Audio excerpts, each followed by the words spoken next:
Saipan, June 17, 1944, 0600 hours, and Lieutenant Colonel Takashi Hirakushi of the Imperial Japanese Army's 43rd Infantry Division crouched in his command bunker overlooking the American beachhead positions, studying the Marine lines through his field glasses when the morning air cracked with a single rifle shot, and his adjutant Captain Yamada standing barely 3 feet away collapsed with a perfectly centered hole through his forehead, the back of his skull, erupting in a spray of blood and brain matter that splattered across the bunker's coral wall. Yet no muzzle flash had been visible anywhere along the Marine positions nearly 800 yards distant. No telltale smoke, no movement, nothing that would indicate where death had come from. And as Hirakushi dropped to the bunker floor, pressing himself against the rough coral surface while more of his staff officers scrambled for cover, he could not comprehend how the Americans had made such an impossible shot at this range, completely unaware that Marine Scout Sniper Corporal Daniel Maddox was actually positioned on a ridge 1,100 yards away, watching through his 8-power unertl scope mounted on an M1903A1 Springfield rifle, already working the bolt to chamber another 30-06 round while his spotter confirmed the kill through his binoculars. The Japanese military establishment had entered the Pacific War supremely confident in their marksmen's abilities. Having trained their snipers at the Army Infantry School at Toyama, where they learned to engage targets at ranges of 300 to 500 meters with their Type 97 sniper rifles fitted with 2.5-power telescopic sights, believing this represented the pinnacle of long-range precision shooting, and their doctrine emphasized concealment and patience over extreme distance engagement, with Japanese snipers trained to tie themselves into trees, burrow into spider holes, and wait for American patrols to pass within their limited effective range before opening fire. A tactical approach that had served them adequately in China and during the early victories against colonial forces in Southeast Asia. The Imperial Japanese Navy had similar confidence in their Special Naval Landing Forces designated marksmen, who carried Type 99 rifles with 4 power scopes, considering 400 meters to be extreme range for precision shooting, and neither service branch possessed any institutional knowledge or warning about American sniper capabilities that would soon terrorize their forces across every island battlefield from Guadalcanal to Okinawa. Colonel Kiyoshi Ichiki, commanding the 28th Infantry Regiment during the first major ground offensive against the Marines on Guadalcanal in August 1942,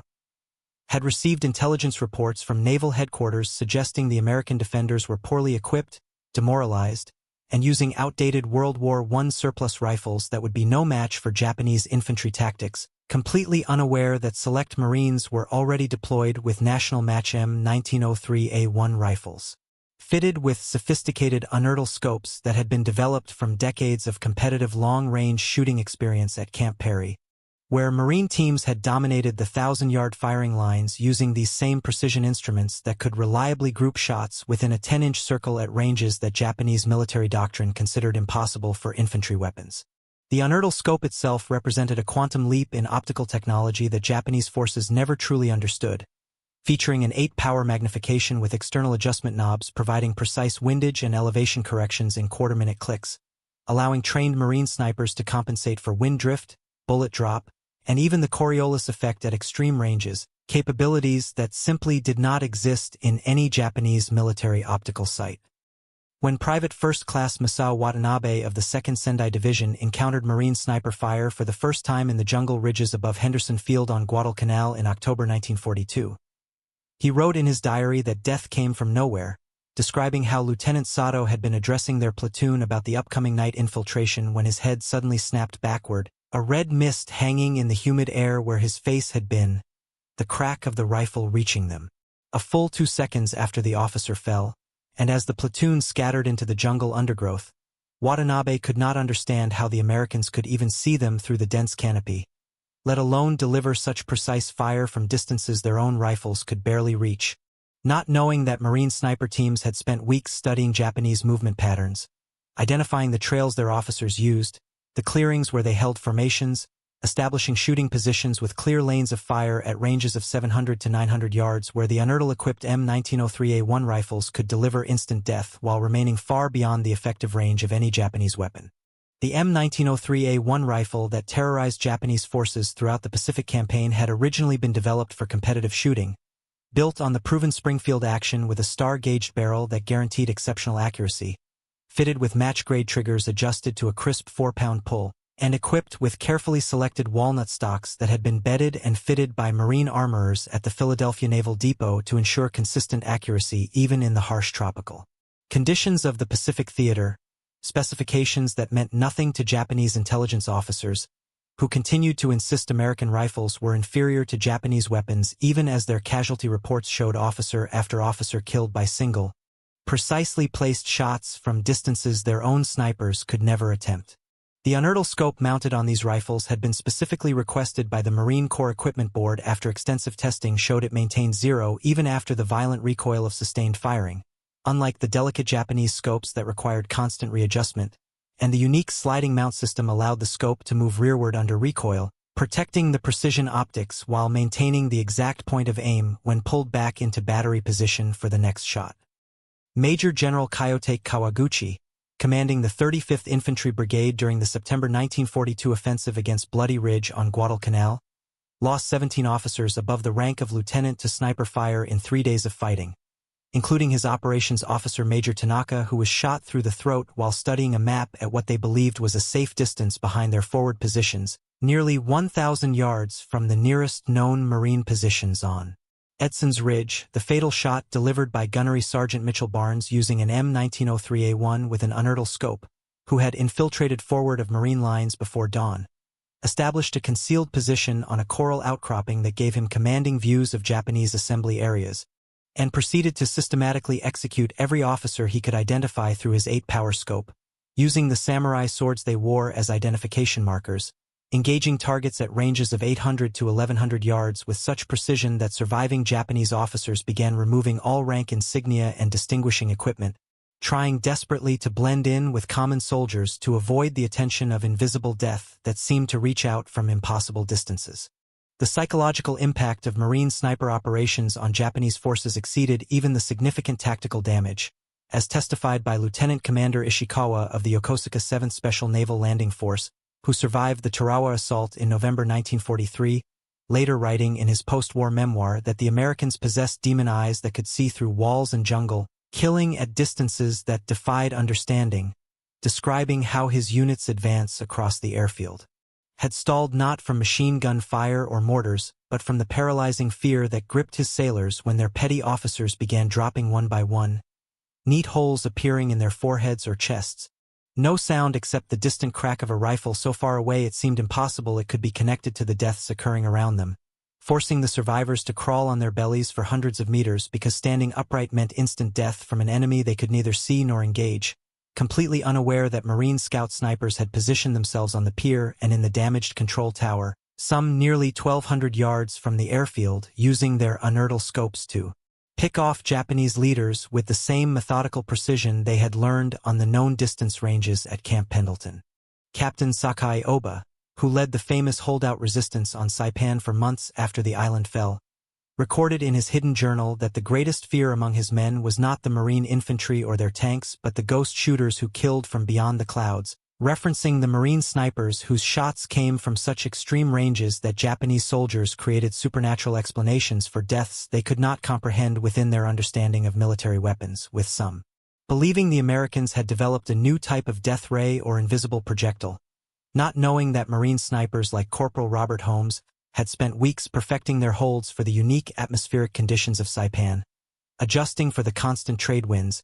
the shimmer of heat rising from the coral rock, the way humidity affected bullet trajectory at extreme range, allowing them to consistently engage Japanese targets at distances exceeding 1,000 yards with their M1903A1 rifles and unertl scopes, a combination that delivered a 2,800 feet per second muzzle velocity with match-grade ammunition that maintained lethal energy even at these extended ranges. The Japanese military's complete ignorance of American sniper capabilities stemmed partly from their intelligence services' failure to recognize the significance of Marine marksmanship traditions that dated back to the Banana Wars and interventions in Central America, where Marine officers like Captain George Van Orden had begun developing advanced sniper tactics and equipment requirements that would eventually lead to the adoption of the unertl-equipped M1903A1 as the premier sniper system of World War II, a weapon system that had been tested and refined through years of competitive shooting at ranges that Japanese military doctrine considered wasteful and impractical. focusing instead on close-range individual marksmanship that emphasized spiritual determination over technological superiority, a philosophical approach that left Japanese forces completely unprepared for the reality of facing an enemy who could deliver precision fire at ranges where Japanese soldiers could barely see their targets, let alone engage them effectively. Colonel Tadashi Suzuki of the 31st Army Intelligence Section on Saipan had dismissed early reports of American sniper effectiveness as exaggerations from demoralized troops, insisting that confirmed kills at 800 meters or beyond were physically impossible with infantry rifles, maintaining this position even after personally witnessing Major Yoshida killed by a single shot while inspecting fortifications on Mount Tepopale, the fatal bullet arriving from Marine positions on the opposite ridge nearly 900 yards away, and only after capturing Marine equipment during a failed night infiltration did Suzuki finally examine an M1903A1 rifle with its unertl scope, staring in disbelief at the sophisticated external adjustment turrets, the fine crosshair reticle, the quality of the optics that made targets appear crystal clear at ranges where Japanese scopes showed only blurry shadows, finally understanding why so many Japanese officers had died without ever seeing their killers, realizing with growing horror that every Japanese position on Saipan was within range of these weapons. The Marine Scout sniper platoons that deployed across the Pacific represented a revolution in military marksmanship that Japanese forces never successfully countered. Teams like the famous 40 Thieves on Saipan led by Lieutenant Frank Tuchovsky, who employed their M1903A1 rifles with unertl scopes not just for long-range precision killing but as psychological weapons that paralyzed Japanese operations, forcing officers to conduct all planning in deep bunkers, preventing daylight movement of supplies, making it impossible for Japanese units to concentrate forces without suffering devastating losses to their leadership, and creating an atmosphere of constant terror where death could arrive from any direction at any moment without warning. A reality that Lieutenant Hiroshi Kobayashi of the 136th Infantry Regiment described in a letter never sent to his family, writing that the Americans had stolen the warrior's honor from combat, killing from distances where no samurai could respond, turning war into mere mathematics and optics rather than a test of spiritual strength. The technical superiority of the M1903A1 rifle system extended beyond just the precision of its star-gauged barrel or the clarity of the unertl optics, encompassing details that Japanese ordnance officers only discovered through captured equipment late in the war, such as the match-grade ammunition specifically manufactured for sniper use featuring Sierra boat tail bullets that maintained velocity and stability at extreme ranges, the specially selected brass cases that ensured consistent chamber pressures, the precise powder charges weighed to within 1/10 of a grain for uniformity, creating a weapon system where every component had been optimized for accuracy at distances that Japanese military science considered theoretical rather than practical. And even when Japanese forces finally understood the technical capabilities they faced, they lacked both the industrial capacity and the institutional knowledge to develop comparable systems, leaving their forces perpetually vulnerable to Marine snipers who continued to refine their techniques with each island campaign.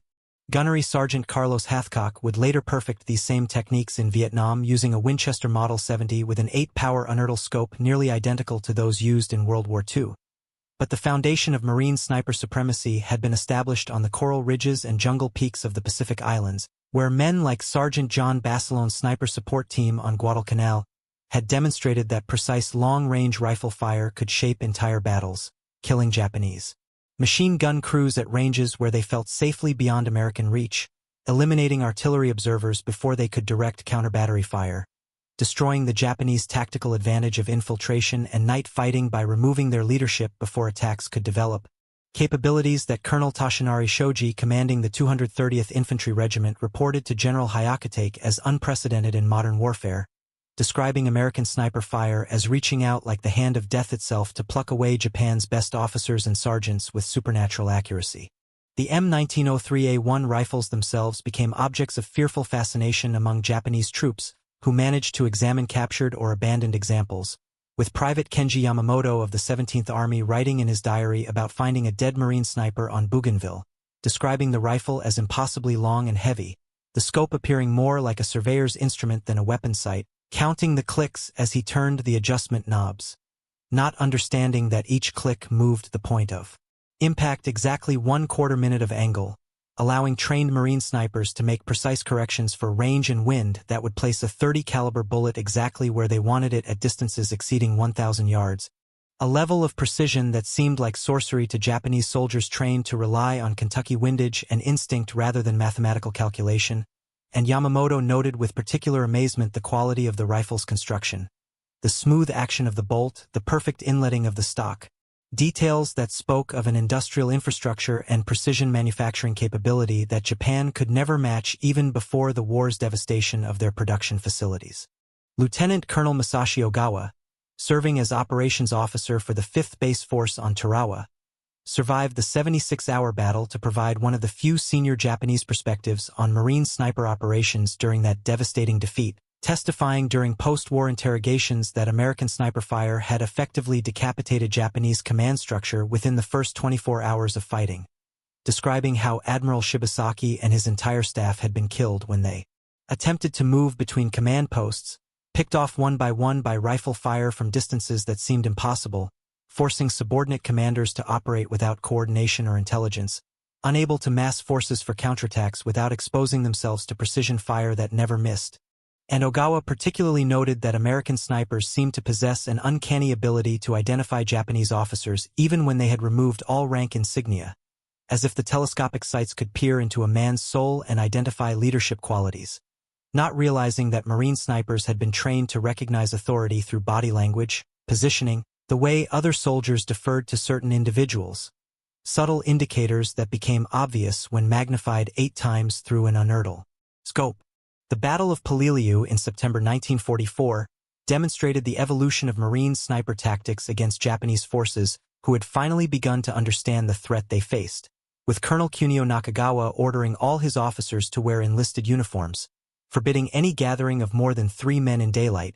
conducting all movements through covered trenches and tunnels, yet still losing 43% of his company-grade officers to sniper fire in the first week of fighting, as Marine scout snipers had adapted their techniques, using the superior optics of their unertl scopes to identify targets through the smallest openings in Japanese fortifications,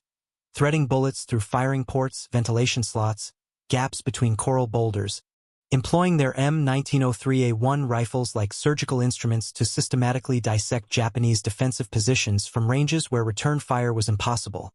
forcing Japanese troops to remain completely underground during daylight hours, unable to observe Marine movements, repair damaged positions, or coordinate defensive operations without risking instant death from a marksman hidden on a distant ridgeline. Master Sergeant Tetsuo Harada of the 14th Infantry Division's Sniper Section, one of the few Japanese snipers to survive Peleliu, provided detailed testimony about the impossibility of countering American sniper superiority, explaining that his Type 97 rifle with its 2.5 power scope could not even clearly identify targets at the ranges from which American snipers routinely engaged, describing attempts to locate Marine firing positions by sound that failed because the crack of the bullet arrived long before the sound of the shot, making it impossible to determine direction, and even when Japanese snipers managed to identify likely American positions, their rifles lacked both the range and accuracy to effectively engage, forcing them to wait helplessly for Marines to advance within 400 meters while suffering constant attrition from American marksmen operating at 3 times that distance, a technological mismatch that Harada compared to fighting modern rifles with matchlock muskets. The liberation of the Philippines witnessed Marine snipers employing their M1903A1 rifles with unertl scopes in urban combat roles that Japanese doctrine had never anticipated, with Marine scout snipers positioning themselves in the ruins of Manila's government buildings, using their 8-power magnification to observe Japanese positions through windows and shell holes at distances exceeding 800 yards, coordinating with forward observers to direct artillery and mortar fire with unprecedented accuracy, and delivering precision shots that killed Japanese machine gunners through narrow embrasures, eliminated officers attempting to coordinate defensive positions, destroyed enemy snipers before they could engage advancing Marine infantry, creating a multilayered tactical advantage that Colonel Katsuji Yamamoto commanding the Manila Naval Defense Force described as facing an enemy who could see everything while remaining invisible, strike anywhere while remaining untouchable, turning urban warfare into a methodical execution rather than the close-quarters bloodbath Japanese forces had trained to exploit. The institutional knowledge that Marine snipers accumulated through the Pacific Campaign created an ever-widening capability gap that Japanese forces could never close, as lessons learned on Guadalcanal were refined on Tarawa, perfected on Saipan, and mastered on Iwo Jima, with each generation of scout snipers passing hard-won knowledge to their replacements about reading wind patterns over water versus land, compensating for the optical distortions caused by heat shimmer rising from coral sand. Understanding how humidity affected bullet trajectory differently at sea level versus mountain ridges, the way tropical vegetation could deflect shots that would pass cleanly through temperate forest. Details that could only be learned through experience and carefully documented in after-action reports that built a comprehensive doctrine of precision long-range engagement in tropical conditions. Knowledge that Japanese forces lacked both the time and opportunity to develop as they fought a perpetual defensive retreat across the Pacific. Captain Sunio Endo of the 32nd Army Intelligence Section on Okinawa compiled one of the most comprehensive Japanese assessments of American sniper capabilities, based on interviews with survivors from previous island battles and analysis of captured marine equipment, concluding in a report to General Ushijima that American sniper superiority represented not just a technological advantage but a fundamental different philosophy of warfare, where individual marksmanship was elevated to an art form supported by unlimited resources, precise manufacturing, and scientific methodology that treated killing as an engineering problem rather than a spiritual endeavor, noting particularly that American snipers seemed to take pride in making impossible shots, engaging targets at ranges that served no tactical purpose other than demonstrating their complete dominance of the battlefield.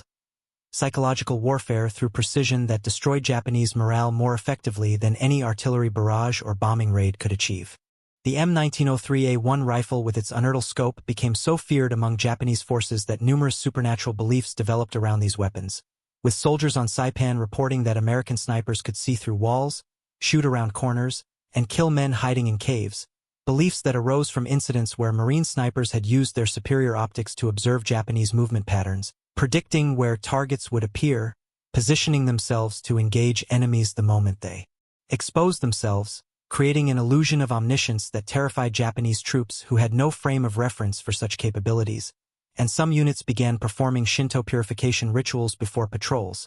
believing they faced supernatural forces rather than simply superior technology and training.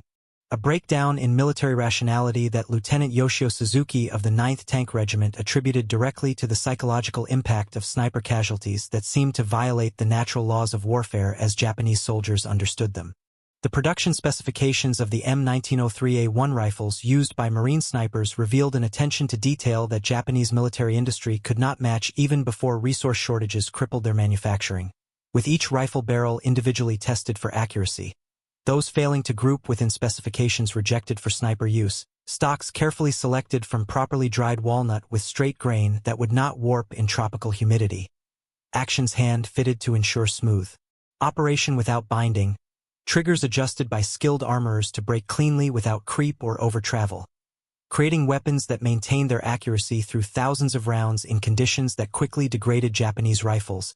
and when combined with the unertl scope's precise adjustments and superior optics, produced a weapon system that could reliably deliver first-round hits at distances that Japanese forces continued to insist were impossible even as they buried more officers killed by these impossible shots. Private First Class Hiroshi Nakamura, serving with the 44th Independent Mixed Brigade on Iwo Jima, described in his final letter the terror of facing American snipers who seemed to possess supernatural patience and inhuman vision, writing that death came from the sky like divine judgment, striking down the brave and cowardly alike without distinction, making no allowance for courage or fear, reducing all men to targets in a telescope's lens.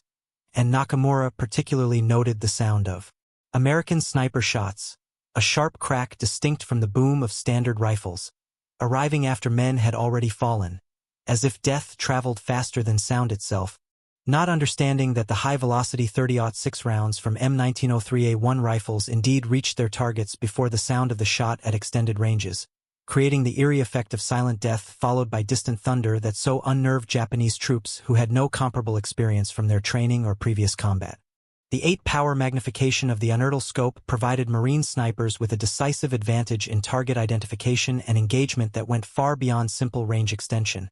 allowing them to observe Japanese positions for hours, learning individual habits, identifying leaders through behavior rather than insignia, discovering hidden supply routes, communication trenches, and command posts that appeared perfectly camouflaged to the naked eye but became obvious when studied through high-quality optics, intelligence gathering that complemented the killing role, with scout sniper teams often spending more time observing and reporting than shooting, providing battalion and regimental commanders with detailed intelligence about Japanese dispositions that shaped operational planning.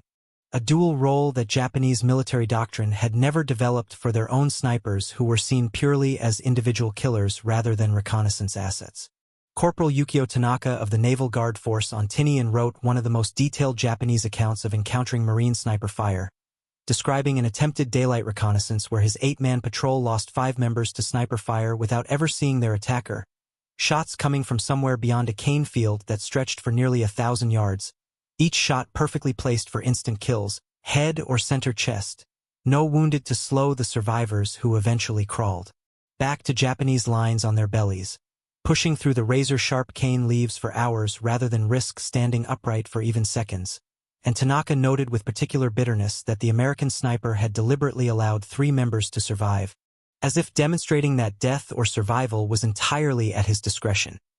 A display of dominance that shattered the morale of Tanaka's entire unit, who refused further daylight patrols, regardless of threatened punishment. The durability of the M1903A1 and unertl scope combination under combat conditions surprised even Marine armorers who had expected the precision instruments to require constant maintenance in the harsh Pacific environment. Yet rifles that had been through months of jungle fighting on Guadalcanal maintained their zero, scopes that had been subjected to tropical downpours, volcanic ash, and coral dust continued to provide clear sight pictures, the robust construction allowing Marine snipers to operate independently for extended periods without support, conducting long-range reconnaissance patrols deep in Japanese territory, living off captured rations, engaging targets of opportunity from hide sites that might be occupied for days,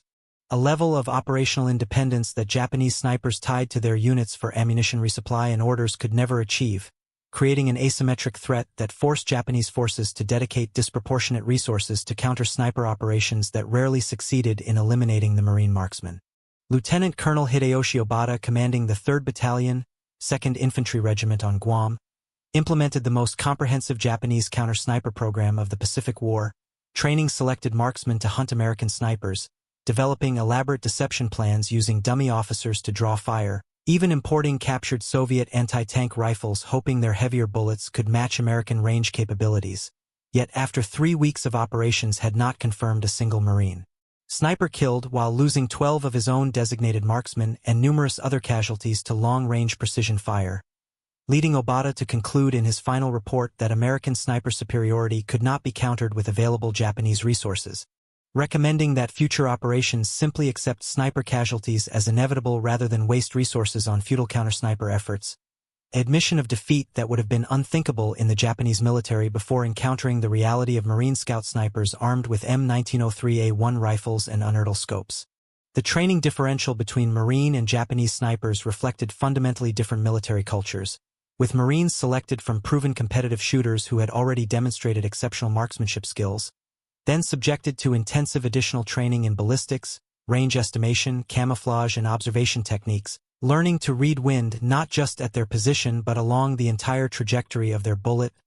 understanding how barometric pressure, temperature, and humidity affected point of impact at different ranges, studying anatomy to know exactly where to place shots for instant incapacitation, developing the patience to wait hours or days for the perfect shot rather than engaging targets of opportunity. A scientific approach to killing that appalled Japanese officers who viewed such detailed technical training as contrary to the warrior spirit that should rely on intuition and courage rather than calculation and technology. The logistical support for Marine sniper operations represented another advantage Japanese forces could not match, with each scout sniper team supplied with match-grade ammunition manufactured to much tighter tolerances than standard ball rounds,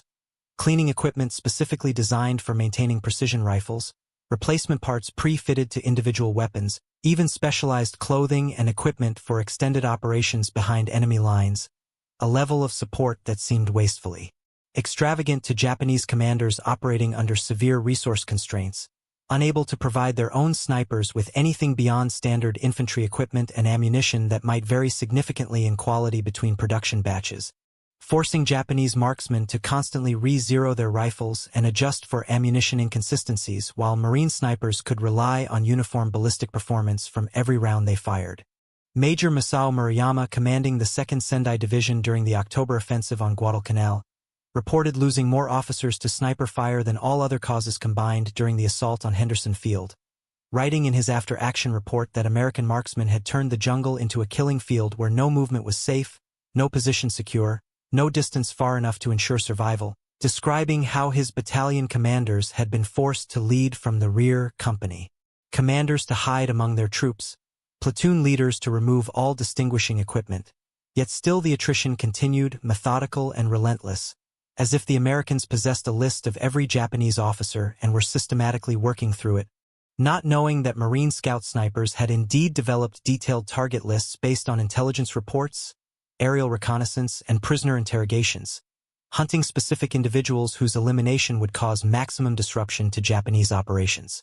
The psychological warfare aspect of Marine sniper operations extended beyond just the fear of sudden death to encompass a broader demoralization campaign that undermined Japanese military culture's emphasis on visible courage and leadership, as officers who had been trained to lead from the front, to inspire through example, to demonstrate contempt for death, were forced to cower in bunkers, conduct inspections at night, issue orders through intermediaries, behaviors that eroded the respect and confidence of their troops who had been indoctrinated to expect fearless leadership,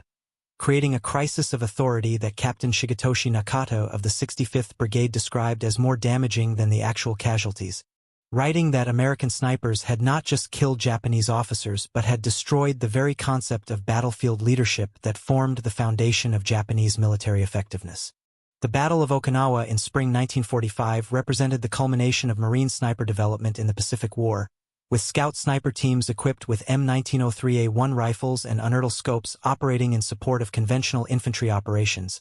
conducting counter-sniper missions against Japanese marksmen hidden in the ancient tombs that dotted the island, engaging targets in the reverse slope defenses of the Shuri Line at ranges exceeding 1,000 yards, coordinating with artillery, forward observers to eliminate Japanese observation posts before they could direct counter-battery fire, and perhaps most significantly, providing overwatch for civilian evacuation operations, using their precision fire capability to eliminate Japanese soldiers who attempted to use Okinawan civilians as human shields,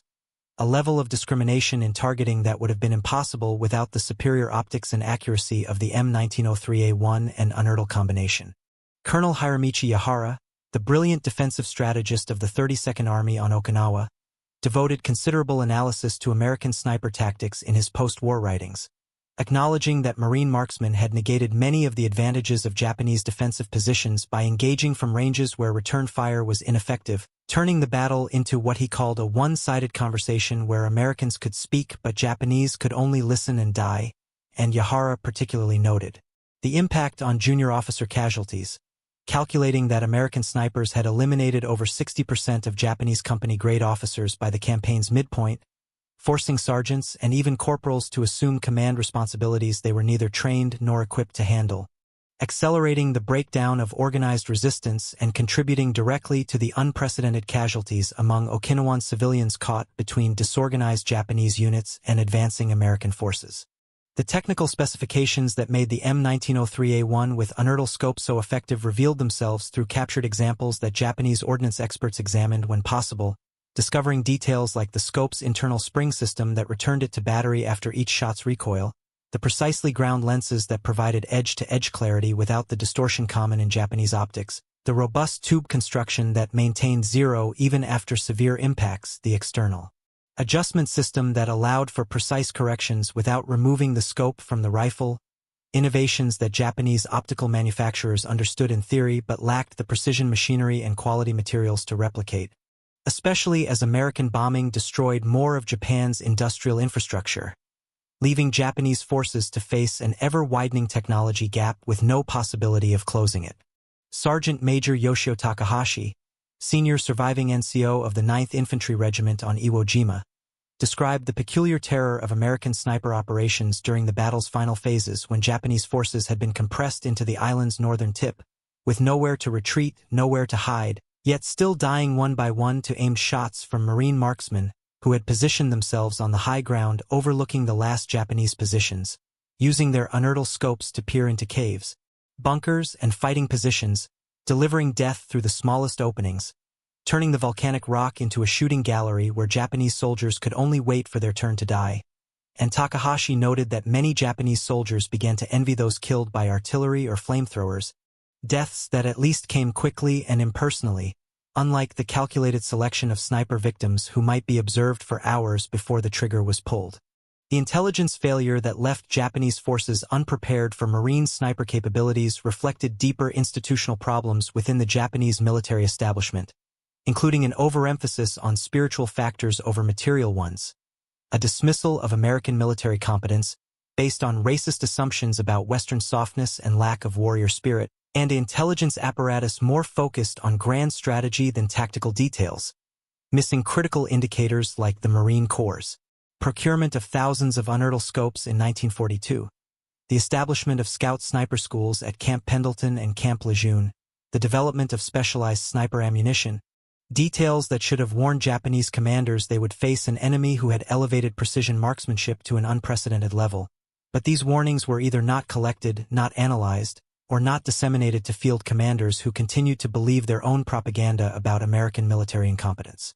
Private Toshio Yamada, a runner with the 38th Infantry Regiment on Guadalcanal, survived multiple encounters with Marine snipers while carrying messages between isolated Japanese positions, developing an almost supernatural sense for when he was being watched through a scope, describing a feeling like cold fingers on his spine that would cause him to suddenly change direction, drop to the ground, or dive behind cover just as a bullet cracked through the space he had occupied. And Yamada theorized that humans possessed an ancient prey instinct that could detect when they were being hunted, though he admitted this sixth sense was imperfect, watching other runners who ignored similar feelings die instantly from headshots delivered from concealed positions hundreds of yards away. Their last expression one of surprise that death had come from an empty jungle that showed no sign of human presence even after they fell. The M1903A1 rifles that Marine Scout snipers carried into battle had been selected through a rigorous testing process that would have seemed impossibly wasteful to Japanese quartermasters, with rifles that grouped within 1 minute of angle at 300 yards selected for national match competition,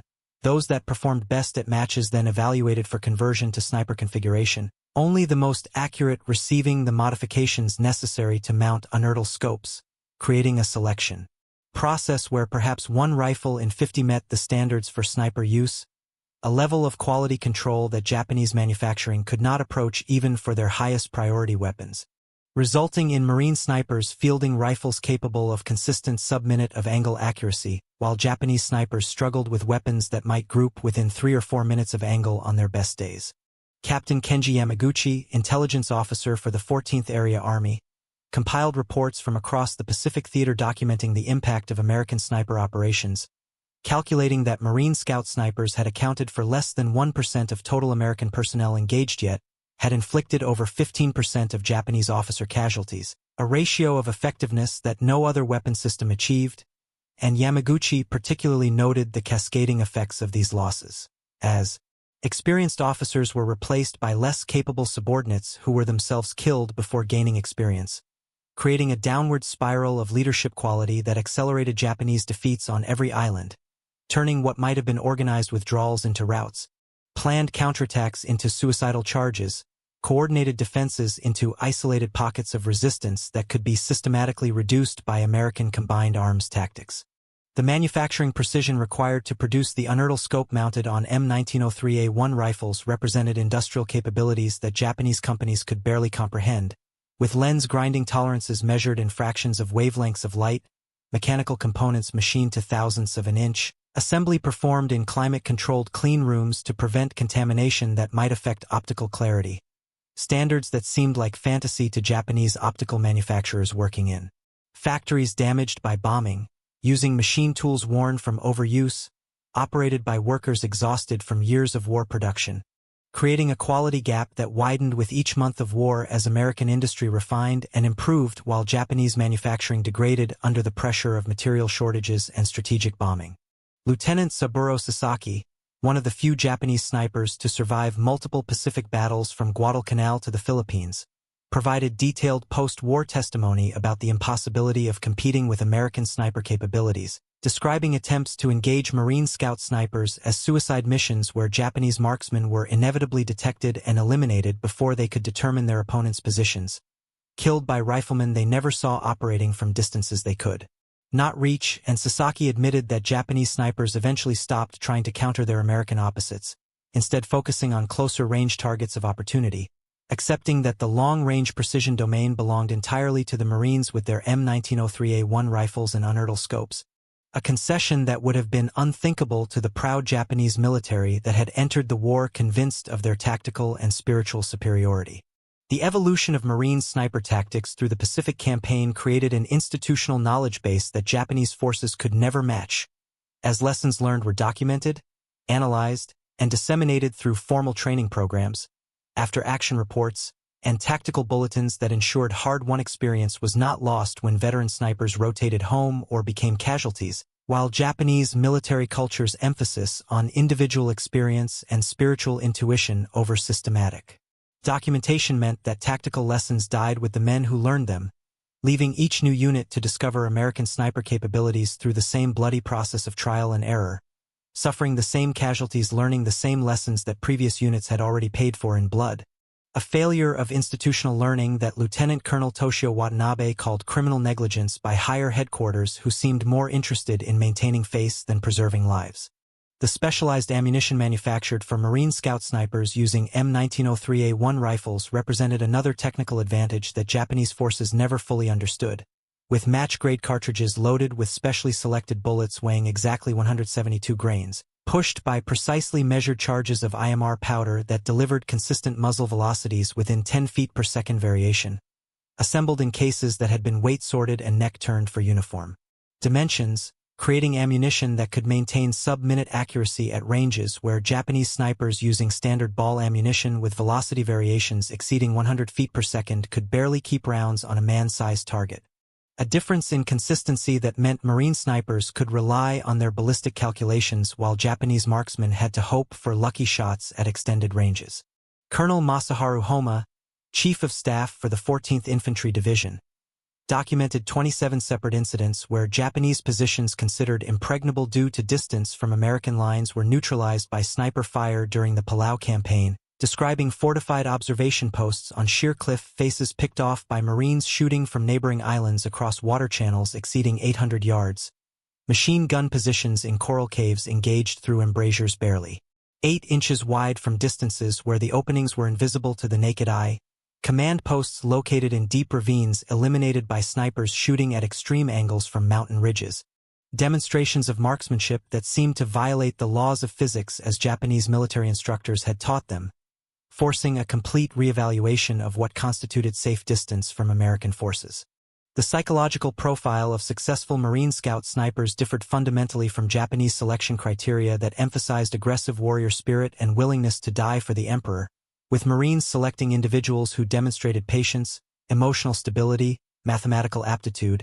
and the ability to remain motionless for hours while maintaining intense concentration, qualities that seemed almost contradictory to military virtues as Japanese culture understood them, creating marksmen who approached their task with the detachment of scientists rather than the passion of warriors, calculating wind drift and bullet drop with slide rules, recording atmospheric conditions in data books, treating each shot as an experiment in applied physics rather than an expression of fighting spirit. An approach that produced consistent results at ranges where Japanese snipers relying on instinct and experience achieved only occasional lucky hits. Warrant Officer Jiro Tanaka of the Special Naval Landing Forces described the experience of being pinned down by Marine sniper fire during the defense of Tinian's airfields, writing that death whispered constantly from the distant ridgelines, forcing his sailors to move only in darkness, to avoid any pattern in their movements, to never remain in one position long enough for American scopes to find them, yet still losing men to shots that came from nowhere, delivered by ghosts who killed without being seen, without leaving trace of their positions, creating an atmosphere of helpless terror where every moment in daylight became a gamble with death. And Tanaka noted that many of his sailors began showing signs of combat fatigue not from artillery or bombing but from the constant stress of sniper threat, the knowledge that any moment might bring a bullet from beyond the range of human vision. The M1903A1 rifle's inherent accuracy advantages over Japanese weapons stemmed from design decisions made decades before the Pacific War, with the Springfield actions controlled round feeding ensuring consistent chambering, the long sight radius providing precise iron sight alignment when scopes were damaged, the robust Mauser-style extractor maintaining positive control of cartridges in dirty conditions, details that seemed minor in peacetime but proved crucial in combat where a single malfunction might mean death, and when combined with barrels manufactured to match grade specifications using the finest steel available, created rifles that maintained their accuracy through thousands of rounds of sustained fire, while Japanese Type 97 and Type 99 rifles began showing decreased accuracy after only hundreds of rounds due to barrel wear from inferior metallurgy. The final Japanese assessment of American sniper capabilities came from General Mitsuru Ushijima himself, who before his ritual suicide on Okinawa, wrote that the Americans had transformed warfare from a contest of courage into a mathematical exercise where victory went not to the brave but to those who could calculate trajectory and windage most precisely, eliminating the human element that had always defined combat, reducing soldiers to targets in a lens and officers to statistics in a sniper's logbook, and Ushijima expressed particular bitterness that Japanese forces had never developed adequate countermeasures, leaving thousands of Japan's best junior officers to die from an enemy they could neither see nor reach, deaths that accomplished nothing except demonstrating American technical superiority, a reality that contradicted everything Japanese military culture believed about the nature of warfare and the value of spiritual strength over material advantage. The legacy of Marine Scout snipers armed with M1903A1 rifles and 8-power unertl scopes extended far beyond the actual casualties they inflicted, fundamentally changing how both American and Japanese forces approached infantry combat, forcing acknowledgement that individual marksmanship at extreme range could influence battles as decisively as artillery or air support, that a single well-trained sniper could paralyze entire units through selective elimination of leadership, that technology and training could overcome courage and determination, lessons that would influence military doctrine for decades after the Pacific War ended. Though for the Japanese soldiers who faced these invisible killers across the island battlefields from Guadalcanal to Okinawa, the primary lesson was simpler and more terrible, that death could come from anywhere at any time, delivered with surgical precision from distances that seemed impossible, by an enemy who had turned killing into a science that no amount of Bushido spirit could defeat. The captured diary of Sergeant Hiroshi Matsumoto, found after the fall of Saipan, contained perhaps the most eloquent Japanese assessment of facing Marine snipers, writing in his final entry that the Americans had stolen the soul from warfare, turning it into nothing more than mathematics and optics, where a man's life was worth less than the price of a single bullet, where courage meant nothing if you could be seen through a telescope, where honor had no meaning when death came from beyond the range of any possible response, and Matsumoto concluded with a bitter observation that would have been heresy before the war, that perhaps the Americans were right, that war was not about spirit or courage but simply about killing the enemy as efficiently as possible from as far away as possible, a realization that came too late for the Japanese military that had staked everything on the superiority of their warrior tradition over American technology and industrial might, never imagining that the United States Marine Corps had produced warriors whose skill with a rifle exceeded anything the samurai tradition had ever conceived.